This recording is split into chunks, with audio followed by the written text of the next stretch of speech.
নমস্কার বন্ধুরা, মেঘার সাথে বাঙালিয়ানার আরও একটি নতুন পর্বে আপনাদের সবাইকে স্বাগত। আজকের পর্বে আপনাদের সঙ্গে আমি শেয়ার করছি লাল শাকের দারুণ সুস্বাদু এবং সম্পূর্ণ নিরামিষ একটি প্রিপারেশন, লাল শাকের ঘন্টর রেসিপি। সাধারণত লাল শাক আমরা পোস্ত বাদাম দিয়ে ভাজা করেই খেয়ে থাকি, তবে এই রেসিপিটা যদি আগে ট্রাই না করে থাকেন অবশ্যই একবার ট্রাই করে দেখবেন। খেতে অসাধারণ সুস্বাদু হয় এবং বানানো ভীষণ সহজ। তাহলে চলুন আজ এই রেসিপিটাই দেখে নেওয়া যাক। প্রথমেই একটা কড়াই ভালো করে গরম করে তার মধ্যে আমি 2 টেবিল চামচ সরষের তেল দিয়ে দিয়েছি। তেলটা ভালো করে গরম হয়ে যাওয়ার পর এর মধ্যে আমি 1 মুঠো মতো বিউলির ডালের বড়ি দিয়ে বড়িগুলোকে ভালো করে ভেজে তুলে নেব। এই রান্নায় বড়ি ব্যবহার করাটা কিন্তু একেবারেই অপশনাল, তাও যদি একটু বিউলির ডালের বড়ি ব্যবহার করা হয় তাহলে স্বাদ কিন্তু অনেকটাই বেশি হয়।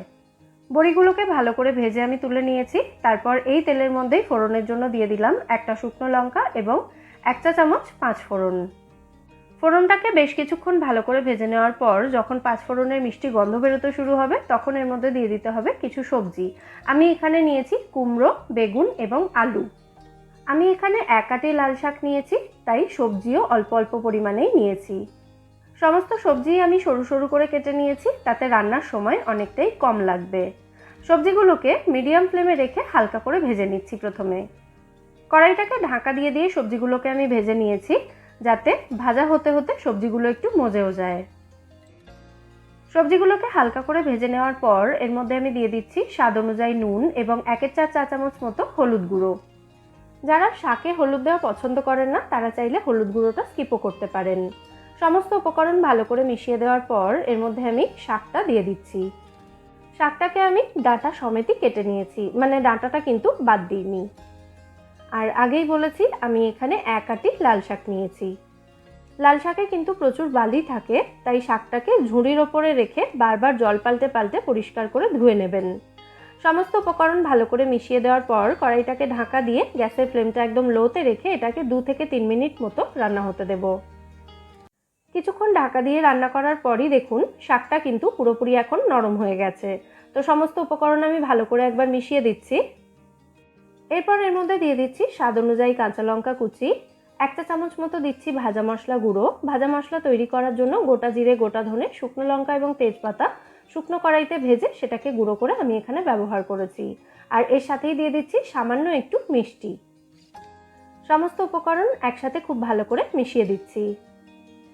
দেখুন আলু, কুমড়ো এগুলো কিন্তু এখনই অনেকটা সেদ্ধ হয়ে গেছে।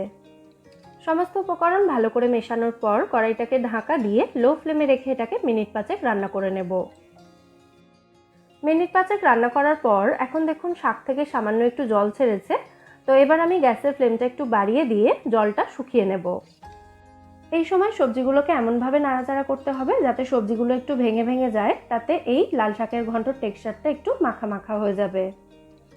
সবশেষে এর মধ্যে ভেজে রাখা বড়িগুলো এভাবে হাত দিয়ে ভেঙে ভেঙে দিয়ে দিচ্ছি। আমি যে বড়িগুলো ব্যবহার করেছি সেগুলো খুব তাড়াতাড়ি নরম হয়ে যায়, সেই জন্য গ্যাস অফ করার আগে আমি বড়িগুলো দিলাম। তবে আপনারা যে বড়িগুলো নেবেন সেগুলো যদি নরম হতে সময় লাগে তাহলে মিনিট 5 আগেই বড়িগুলো দিয়ে দেবেন।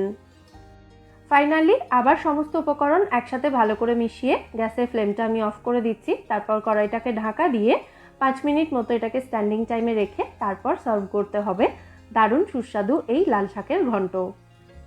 গরম ভাতের সাথে এই লাল শাকের ঘন্ট খেতে জাস্ট অপূর্ব লাগে। অবশ্যই আপনারা রেসিপিটা বাড়িতে ট্রাই করুন এবং আমায় জানাবেন এই রেসিপিটা আপনাদের কেমন লাগলো। আর আজকের এই লাল শাকের ঘন্টর রেসিপিটা যদি আপনাদের ভালো লেগে থাকে ভিডিওটাকে বরাবরের মতো একটা লাইক এবং শেয়ার করার অনুরোধ রইল। সাথে আমার চ্যানেলটাও সাবস্ক্রাইব করে নেবেন যদি এখনও না করে থাকেন, অথবা আপনি যদি আমার চ্যানেলে নতুন দর্শক বন্ধু হয়ে থাকেন।